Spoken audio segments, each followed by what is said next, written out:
চলুন আজ আমরা এমন একটা জিনিসের ভেতরে ঢুকে দেখি যা আমাদের জানার সবচেয়ে জটিল আর গুরুত্বপূর্ণ একটা সিস্টেম, সেন্ট্রাল নার্ভাস সিস্টেম বা কেন্দ্রীয় স্নায়ুতন্ত্র। এই ছোট্ট সফরে আমরা ঘুরে দেখব কিভাবে এই অসাধারণ জিনিসটা আমাদের প্রত্যেকটা চিন্তা, প্রত্যেকটা কাজ, এমনকি প্রত্যেকটা হৃদস্পন্দনকেও কন্ট্রোল করে। আচ্ছা, একটা জিনিস ভাবা যাক তো, এমন কি হতে পারে যা 1 সেকেন্ডের মধ্যে কোটি কোটি ডেটা প্রসেস করে ফেলে, দারুণ সব কবিতা লেখে, আবার ভালোবাসার মতো অনুভূতিও তৈরি করতে পারে? কোনো সুপারডুপার কম্পিউটার, নাকি অন্য কোনো গ্যালাক্সিতে থাকা কোনো ভিন গ্রহের শক্তি? উত্তরটা কিন্তু আমাদের ধারণার চেয়েও অনেক বেশি কাছে। এই যে অবিশ্বাস্য একটা বায়োলজিক্যাল মেশিন, এটা আর কোথাও না, আমাদের সবার মাথার খুলির ভেতরেই খুব নিরাপদে বসে আছে। আর এটাই আমাদের পুরো অস্তিত্বের মূল কেন্দ্র। তো চলুন আমাদের আসল সফরটা এবার শুরু করা যাক। এই যে সেন্ট্রাল নার্ভাস সিস্টেম বা সংক্ষেপে যদি বলি সিএনএস, এটাই হলো আমাদের শরীরের আসল বস। আমরা যা কিছু করি, যা কিছু ভাবি বা যা কিছু অনুভব করি, সব কিছুর পেছনে কিন্তু কলকাঠি নাড়ে এই সিস্টেমই। এই সিএনএসকে মানে সেন্ট্রাল নার্ভাস সিস্টেমকে আমরা মোটা দাগে দুটো ভাগে ভাগ করতে পারি। এক, আমাদের মস্তিষ্ক, এটা হলো আমাদের হেডকোয়ার্টার, যেখানে সব বড় বড় ডিসিশন নেওয়া হয়। আর দুই হলো স্পাইনাল কর্ড বা সুষুম্না কাণ্ড। এটাকে ভাবতে পারেন একটা সুপার হাইওয়ে, যেটা দিয়ে মস্তিষ্ক আর বাকি শরীরের মধ্যে দিন-রাত ইনফরমেশন যাওয়া আসা করছে। আমাদের এই সফরের শুরুটা হবে একদম গোড়া থেকে, মানে স্পাইনাল কর্ড দিয়ে। এটাকে বলা যায় আমাদের শরীরের ইনফরমেশন সুপার হাইওয়ে, কারণ ব্রেন থেকে সব নির্দেশ কিন্তু এই রাস্তাতেই শরীরের বিভিন্ন অংশে যায়, আবার শরীর থেকে সব খবর ব্রেনে ফেরতও আসে এই পথেই।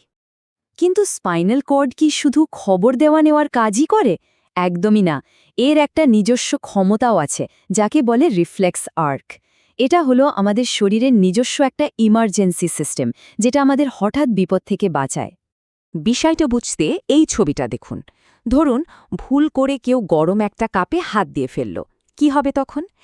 এক, স্কিনের রিসেপ্টরগুলোর সাথে সাথে একটা বিপদ সংকেত পেয়ে যাবে। দুই, এই সিগন্যালটা একদম বিদ্যুতের গতিতে স্পাইনাল কর্ডে পৌঁছে যাবে। আর ৩ নম্বর ধাপে দেখুন, স্পাইনাল কর্ড কিন্তু ব্রেনের অর্ডারের জন্য ওয়েট করে না, ও নিজেই সাথে সাথে হাত সরানোর নির্দেশ পাঠিয়ে দেয়। আর তার ফলে ৪, আমরা হাতটা সরিয়ে নিই। আর এই পুরো ব্যাপারটা ঘটে যায় 1 সেকেন্ডেরও কম সময়ে। ভাবা যায়? কি দারুণ একটা ব্যবস্থা, তাই না? আচ্ছা, স্পাইনাল কর্ড থেকে যদি আমরা একটু উপরে উঠি, তাহলেই আমরা পৌঁছে যাব ব্রেনের গোড়ায়, যেটাকে বলে ব্রেন স্টেম। এটাকে বলা যেতে পারে শরীরের অটোমেটিক লাইফ সাপোর্ট সিস্টেম, মানে এমন একজন কর্মী যে একদম পর্দার আড়ালে থেকে চুপচাপ আমাদের বাঁচিয়ে রাখার সব কাজ করে যায়। একবার দেখুন তো কি কি কাজ এই ব্রেন স্টেম আমাদের জন্য করে চলেছে, তাও আবার আমাদের অজান্তেই।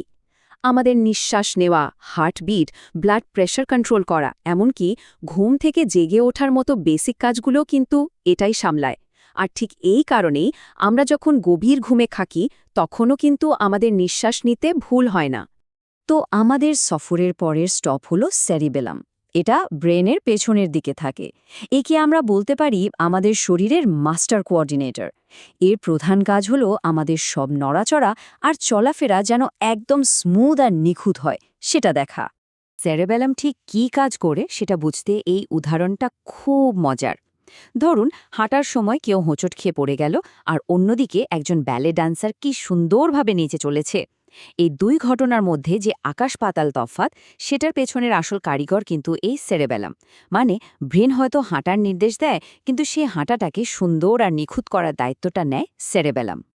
আমরা যে বলি practice makes a man perfect, এর পেছনের বিজ্ঞানটা কিন্তু এটাই।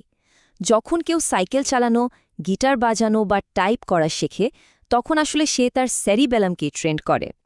বারবার প্র্যাকটিস করতে করতে সেরিবেলাম ওই মুভমেন্টসগুলো শিখে নেয়, আর সেগুলোকে মাসল মেমোরিতে পরিণত করে। তখন আর আমাদের ভেবে চিনতে কিছু করতে হয় না, কাজটা এমনি এমনি হয়ে যায়। আর অবশেষে আমরা আমাদের সফরের সবচেয়ে গুরুত্বপূর্ণ আর সবচেয়ে জটিল জায়গায় চলে এসেছি, সেরিব্রাম। এটা আমাদের ব্রেনের সবচেয়ে বড় অংশ, যাকে বলা যেতে পারে পুরো সিস্টেমের এক্সিকিউটিভ সুইট। আমাদের চেতনা, আমাদের পার্সোনালিটি, স্মৃতি, বুদ্ধি, সবকিছুর জন্ম কিন্তু এখানেই। সেরিব্রাম এতটাই বড় যে এটা পুরো ব্রেনটাকে একটা চাদরের মতো ঢেকে রাখে আর এটা দুটো ভাগে ভাগ করা, দুটা হেমিস্ফিয়ার।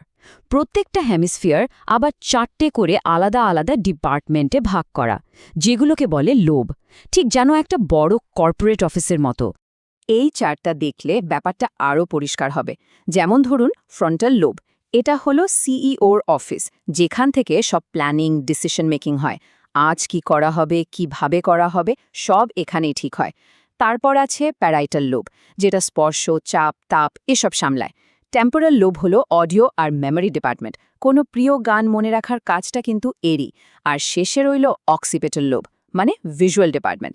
এই যে এখন স্ক্রিনে যা কিছু দেখা যাচ্ছে সেটার প্রসেসিং কিন্তু এখানেই হচ্ছে। আমাদের সফর তো প্রায় শেষের দিকে। তাহলে আমরা কি দেখলাম? দেখলাম যে গরম কিছু থেকে হাত সরিয়ে নেওয়ার মতো একটা সাধারণ রিফ্লেক্স হোক বা একটা জটিল কবিতা বোঝার মতো কঠিন কাজই হোক, সেন্ট্রাল নার্ভাস সিস্টেমের প্রত্যেকটা অংশ একটা অসাধারণ অর্কেস্ট্রার মতো একে অপরের সাথে তাল মিলিয়ে কাজ করে যাচ্ছে। এই পুরো সফর শেষে একটা গভীর প্রশ্ন কিন্তু থেকেই যায়। যদি আমাদের সব অভিজ্ঞতা, আমাদের ভালোবাসা, ভয়, আমাদের স্বপ্ন সবকিছুই এই জটিল বায়োলজিক্যাল সিস্টেমের মধ্যেই তৈরি হয়, তাহলে আমাদের আমি বলে যে জিনিসটা, সেটার আসল পরিচয়টা কি? এই প্রশ্নটা কিন্তু আমাদের নার্ভাস সিস্টেমের চেয়েও অনেক বড় একটা রহস্যের দিকে ইশারা করে, যা নিয়ে হয়তো অনেক দিন ভাবা যায়।